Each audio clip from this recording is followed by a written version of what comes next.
পুলিশের অত্যাচারে জেল হেফাজতে বিজেপি কর্মীর মৃত্যুর অভিযোগ তুললেন বিরোধী দলনেতা শুভেন্দু অধিকারী এবং এ নিয়ে তিনি নিজের এক্স হ্যান্ডেলে পোস্টও করেছেন।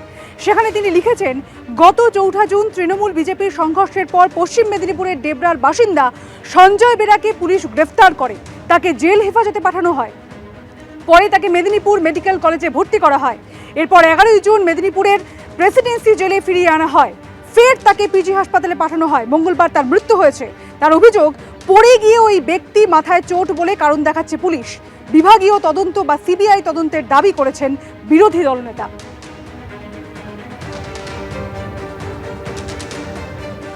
খাস কলকাতায় ফের একবার তৃণমূলের গোষ্ঠী কন্দল প্রকাশ্যে চলে এলো। এর আগে কসবার ঘটনা আপনারা দেখেছিলেন, যেখানে 2 তৃণমূল কাউন্সিলরের অনুগামীদের মধ্যে সংঘর্ষের ঘটনা। আর এবার সেই একই ঘটনা ঘটলো পাটুলিতে, যেখানে গতকাল রাত্রে এই সংঘর্ষের ঘটনা ঘটে। পাটুলির 110 নম্বর ওয়ার্ডে তৃণমূল কাউন্সিলর স্বরাজ মণ্ডল তিনি অভিযোগ করছেন, গতকাল রাতে তিনি যখন তার কার্যালয়ে বসতে যান তখন তৃণমূল কর্মীদেরই একাংশ তাকে বাধা দেন। তারপর বচসা শুরু হয়, সেখান থেকে ধাক্কাধাক্কি, ধস্তাধস্তি। এরপর তাকে মাটিতে ফেলে বেধড়ক মারধর করা হয় বলে অভিযোগ করেছেন 110 নম্বর ওয়ার্ডের তৃণমূল কাউন্সিলর স্বরাজ মণ্ডল। পাশাপাশি তিনি বলছেন তার মুখ ফেটে গিয়েছে। এমনকি তার অভিযোগ, 104 নম্বর ওয়ার্ডের তৃণমূল কাউন্সিলর তারকেশ্বর চক্রবর্তীর অনুগামীরাই হামলা চালিয়েছে। যদিও তারকেশ্বর চক্রবর্তী তিনি বলছেন এই ঘটনা সম্পর্কে তার কিছু জানা নেই।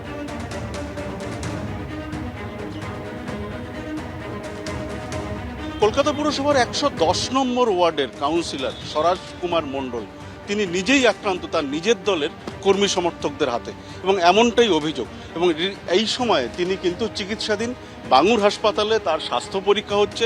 শরীরের বিভিন্ন জায়গাতে আঘাত রয়েছে, বিশেষত মাথায় এবং চোখের পাশে আঘাত রয়েছে।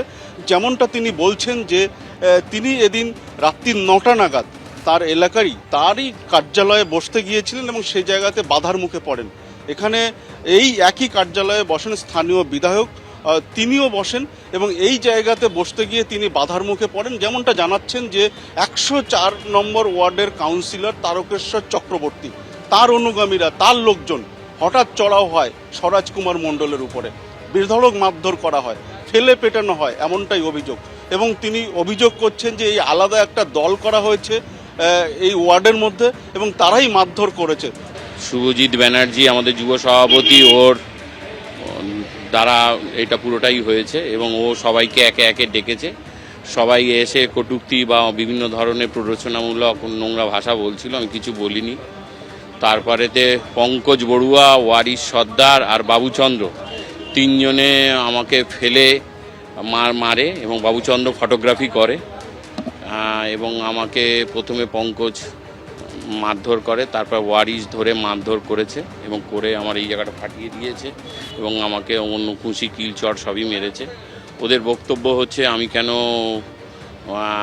পার্টি অফিসে বসবো, এটা কেবলমাত্র বিধায়কেরই জায়গা, বিধায়কের চেয়ার। মলয়দা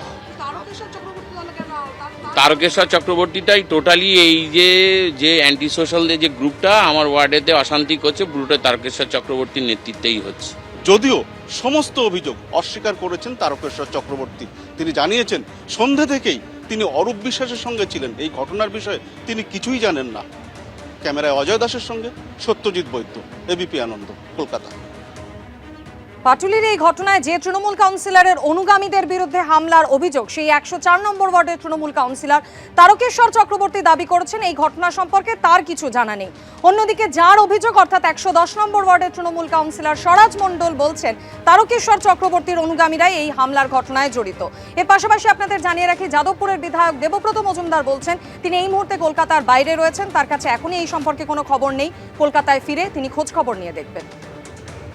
আমি মাননীয় মন্ত্রী অরূপ বিশ্বাসের সাথে 113 নম্বর ওয়ার্ডে ভোটের পর্যালোচনা মিটিং নিয়ে ব্যস্ত ছিলাম।